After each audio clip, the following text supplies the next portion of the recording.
ತೇಜ್ ಪ್ರಭು ನ್ಯೂಸ್ಗೆ ಸ್ವಾಗತ. ಸಂಕೇಶ್ವರ ಹೆಟ್ನಿ ನಿಪ್ಪಾಣಿ ಮಾರ್ಗವಾಗಿ ಬಸ್ ಪ್ರಾರಂಭಿಸುವ ಕುರಿತು ಆತ್ಮೀಯ ಡಿಪೋ ಮ್ಯಾನೇಜರ್ ಸಂಕೇಶ್ವರ್ ಘಟಕ ಕೆಎಸ್ಆರ್ಟಿಸಿ ಸಂಕೇಶ್ವರ್ ಇವರಿಗೆ ಮನವಿ ಸಲ್ಲಿಕೆ.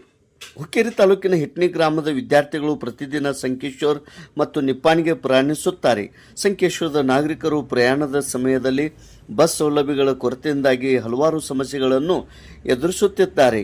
ಇಲ್ಲಿ ಕೆಲಸಕ್ಕೆ ಹೋಗುವ ಪುರುಷರು ಮತ್ತು ಮಹಿಳೆಯರು, ವಿದ್ಯಾರ್ಥಿಗಳು ಹಾಗೂ ಸಂಕೇಶ್ವರ್ ಮತ್ತು ತಾಲೂಕಾ ಕೇಂದ್ರ ಆದ ಹುಕ್ಕೇರಿಗೆ ಬರಹೋಗಲು, ವ್ಯವಹಾರ ಮಾಡಲು, ವ್ಯಾಪಾರ ಮಾಡಲು ಹಾಗೂ ಆಫೀಸ್ಗಳಿಗೆ ಬರಹೋಗಲು ಬಹಳ ತೊಂದರೆ ಆಗುತ್ತಾ ಇದೆ.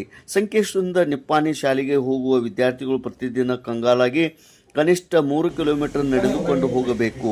ಈಗಿರುವ ಬಸ್ಸನ್ನು ನೀವು ಬುಗಟ್ಯಾಳೂರು ಮಾರ್ಗವಾಗಿ ಬಿಡುತ್ತಿದ್ದು ತುಂಬ ತೊಂದರೆ ಆಗುತ್ತಿದೆ. ಪ್ರಯಾಣಿಕರು ಮತ್ತು ವಿದ್ಯಾರ್ಥಿಗಳು ಎದುರಿಸುತ್ತಿರುವ ತೊಂದರೆಗಳನ್ನು ಗಮನದಲ್ಲಿಟ್ಟುಕೊಂಡು ಸಂಕೇಶ್ವರದಿಂದ ಕನಗಲ ಮಾರ್ಗವಾಗಿ ಹೆಟ್ನಿ ನಿಪ್ಪಾಣಿ ಮಾರ್ಗವಾಗಿ ಹೊಸ ಬಸ್ ಸೇವೆಯನ್ನು ಪ್ರಾರಂಭಿಸಲು ಈ ಮೂಲಕ ವಿನಂತಿ ಮೂಲಕ ಮನವಿ ಪತ್ರವನ್ನು ಸಲ್ಲಿಸಲಾಯಿತು. 2 ಟ್ರಿಪ್ ಇವರ ಬೇಡಿಕೆ ಇರುತ್ತದೆ. ಮುಂಜಾನೆ 9 ಗಂಟೆಗೆ ಮತ್ತು ಸಾಯಂಕಾಲ 5 ಗಂಟೆಗೆ 2 ಟ್ರಿಪ್ಪನ್ನು ದಯವಿಟ್ಟು ಶುರು ಮಾಡಬೇಕೆಂದು ಮನವಿಯಲ್ಲಿ ಅವರು ತಮ್ಮ ಅಳಿಲನ್ನು ತೋರಿಕೊಂಡಿದ್ದಾರೆ.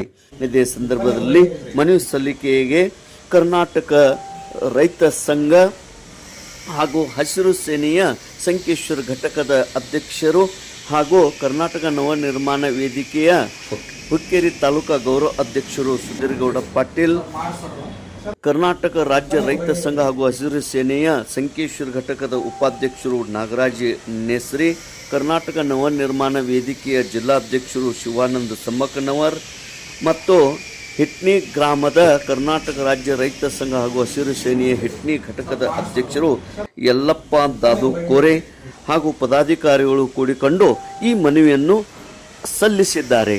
ತೇಜ್ ಪ್ರಭು ನ್ಯೂಸ್ ಸಂಕೇಶ್ವರ್.